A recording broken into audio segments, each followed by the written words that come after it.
Look, this is going to be a weird one. Magic beans and beanstalks, a goose that lays golden eggs, that kind of thing. But we're going to take the magic out of it. And maybe that means it's not weird after all.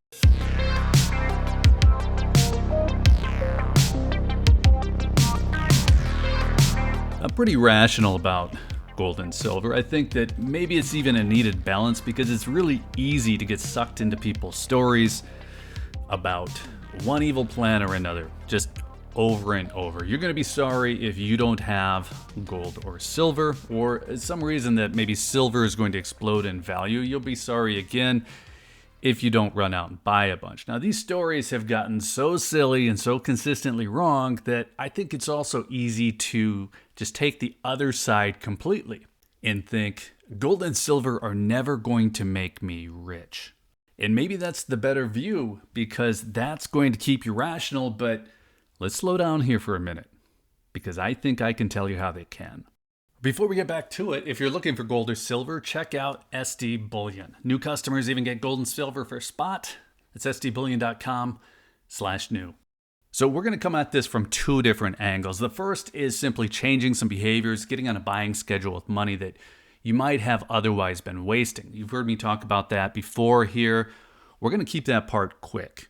The second is to do all of that, but also look for opportunities to actually use what you've been able to save. Now, this is going to seem like a little bit of work, but I'm going to give you some examples that returned $1 million. Now, does $1 million make you rich? It depends, but it's a fun number, and if you think that metals are supposed to be boring, well, these are good stories of how they might not be. And these are personal stories. They're probably examples of things that anyone could do, and a lot of you could do better.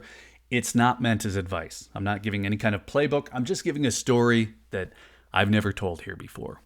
So let's start with the easy part. We need to back up. I found that I was wasting about $500 a month on simple things like extra cable subscriptions, nights on the town, just easy things to cut. And you heard me say it earlier, easy things to cut means cash that I was otherwise wasting.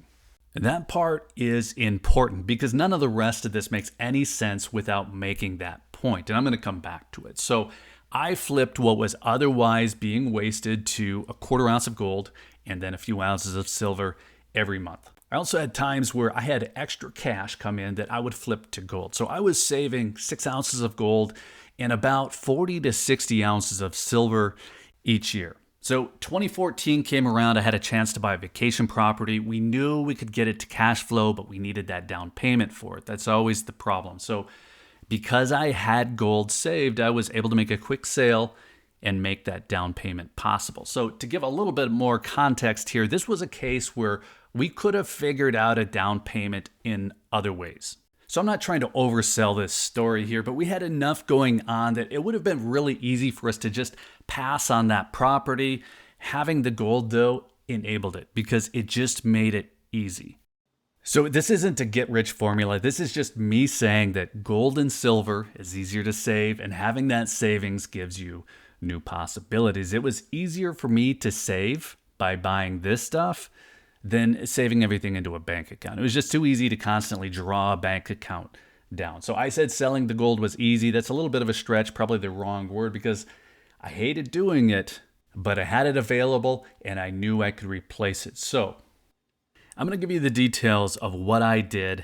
And this is just one example. This is an oversharing moment, but I think it's a lot more useful if we get into the numbers. So the vacation property was just over $300,000. I sold a tube of 1 ounce eagles and some other random stuff. Maybe you've heard me say how easy it is to sell eagles and how hard it is, or at least how hard it was to sell 20 francs roosters. It's an outdated case. That was 2014, but this is what I'm basing it off of. And maybe this goes without saying, but after I sold, I kept buying gold and silver monthly, more or less, and I would add to that when I had extra income and it made sense. And we're going to do the quick version here. The rental income on that vacation property was enough to service the mortgage and cover taxes until it was paid off about 8 years later. Now, we had no intentions of selling it, but an offer came in for just over $800,000, and we took it. Now, look, there are a lot of things going on with this one. If any of you are into real estate, you know it requires a lot of work. We put in a lot of work over the years, but we had a property manager handling most of those rentals, and we used it recreationally all the time. Now, I can't say if this would be repeatable in that case. COVID spiked the price there, but that isn't the point at all. The point is that there are possibilities, and I'm just giving one case where I acted on one.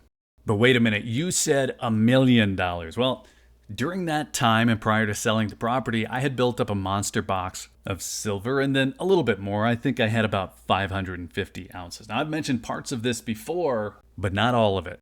I took 300 ounces of the silver into a shop, sold it in August of 2020 through 3 or 4 sales. And my first sale, 100 ounces, went straight to crypto.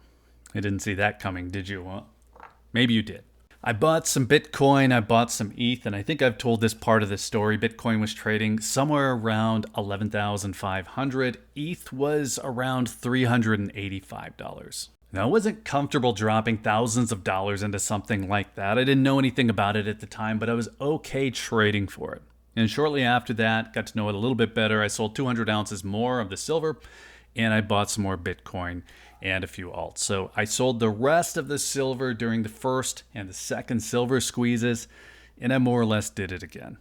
Let me explain this one a little bit before you throw the hot garbage. I started out thinking of silver as savings, but I think of it more today like a speculative asset.